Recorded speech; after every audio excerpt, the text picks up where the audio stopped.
What's good, YouTube? Dat boy back with another video talking about 2K18 builds. If you haven't seen my build on the best center build to win games on 2K18, make sure you check that out. I'll leave that down in the description. Today I want to talk about guards. Now, again, let me reiterate. This is to win games. Not if you want to have fun. Not if you want to break ankles. Not if you want to make a fucking mixtape like prettyboyfredo or Hank the Tank or anything like that, right? If you want to do that, then whatever. Make a playmaker or a play shooter or whatever the hell else these guys are telling you to make. If you want to win games, it came down to two builds for me.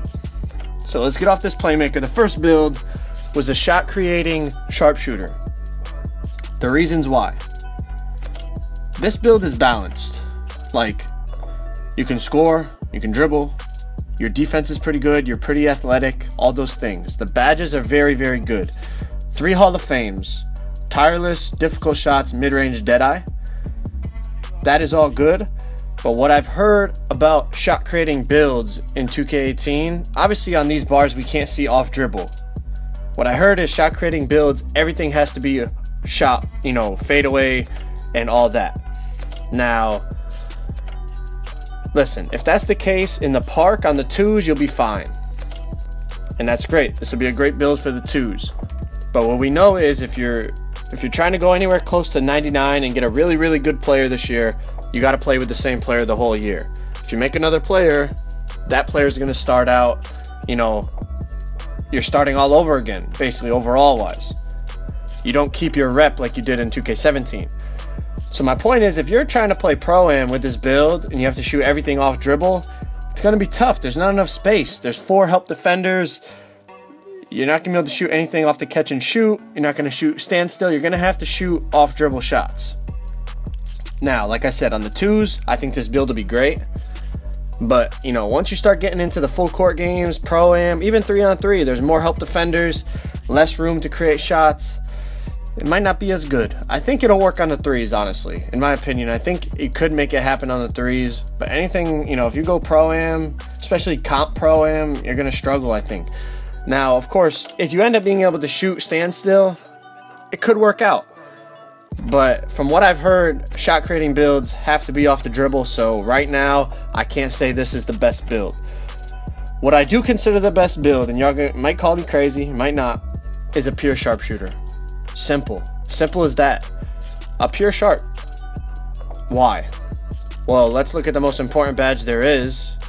Limitless range. Hall of Fame. The only build in the game that gets it is a pure sharp. Now, we don't know how effective badges will be, but from the people I've talked to, and these people went and played the game early, right? I got my plugs. I'm getting up there, getting somewhat big time. I got my plugs in the community. I was told they weren't able to try out Limitless Range Hall of Fame on a My player. But what they did do is go into Play Now and play with Steph Curry, who has Limitless Range. And they said with Steph Curry, you could shoot from the same range as you could in 2K17. So that leads us to believe that Limitless Range is going to be the same deal on the park. Meaning, on 3-on-3, sharpshooters are going to be able to shoot from half court. You realize what that does to the defense, right? There's a reason that all top guards at the end of the year by 2K17 were all playing with sharpshooters.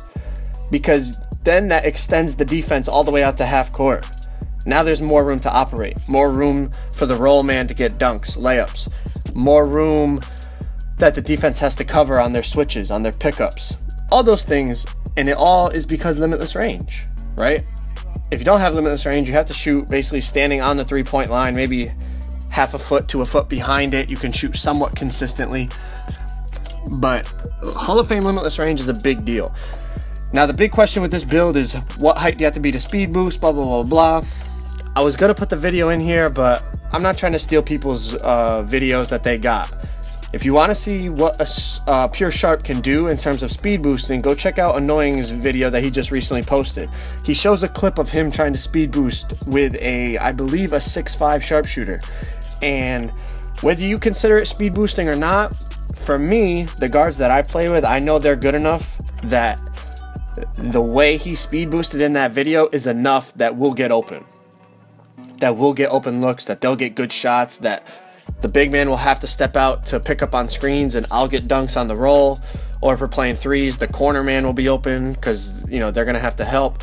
All ththose things, whether you call it speed boosting or not, if you want to see, go check out Annoying's video. He just posted it about, you know, can your player speed boost or not, and he has a video in there of him quote unquote speed boosting or trying to speed boost with a 6.5 sharpshooter. Now listen, that in and of itself, what he showed is enough for a good sharpshooter that has a good center screening for him to get open, or to at least have the big man have to step out, like I said, and you'll get something off of that, whether it's a dunk or a corner three or mid-range or whatever the case.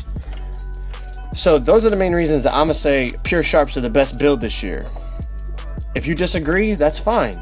Leave it down in the comments and explain why. Don't just say, nah, you're an idiot, pure sharps suck. Okay, that's fine that you think that, but explain why in the comments. I'm interested.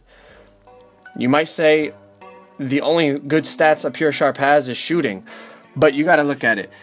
The badges are very, very important, and like I said, the playmaking stat is high enough that, or ball handling or whatever you want to call it, ball handling stat is high enough that, judging by Annoying TV's video, whether you call it speed boosting or not, it's going to be good enough to get open. So like I said, leave down below what you think is the best guard build. From me, right now, I'm going with pure sharp. There's a few other contenders, like I said, the shot creating 3-point shooter looks good as well, but for all game modes, 3-point. You know what I mean? 2s, it'll work. 3s, it'll work. 4s, it'll work. Pro-Am, it'll work. Right? By the end of the year, there was no such thing as a playmaker in Pro-Am last year. It was all sharpshooters. Point guards were all sharpshooters. There's a reason for that. Now this year, you make a pure sharp, you'll be successful on any game mode. You can play with it the whole year, try to get as close to 99 or whatever you want to do. But like I said, this is to win games. This isn't to make highlight tapes and have fun.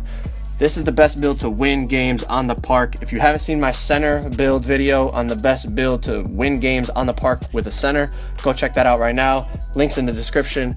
Appreciate it. Comment down below what you think is the best. Spend that boy. I'm out. I came up from nothing, nigga, you can't tell me shit, yeah. Did it on my own, check out my neck, check out my wrist, yeah. I swear I ain't never expected it to be like this. Now a nigga getting rich, I swear every day we lit, yeah. Every day we lit, yeah. You can't tell me shit, yeah. Remember I was broke, yeah.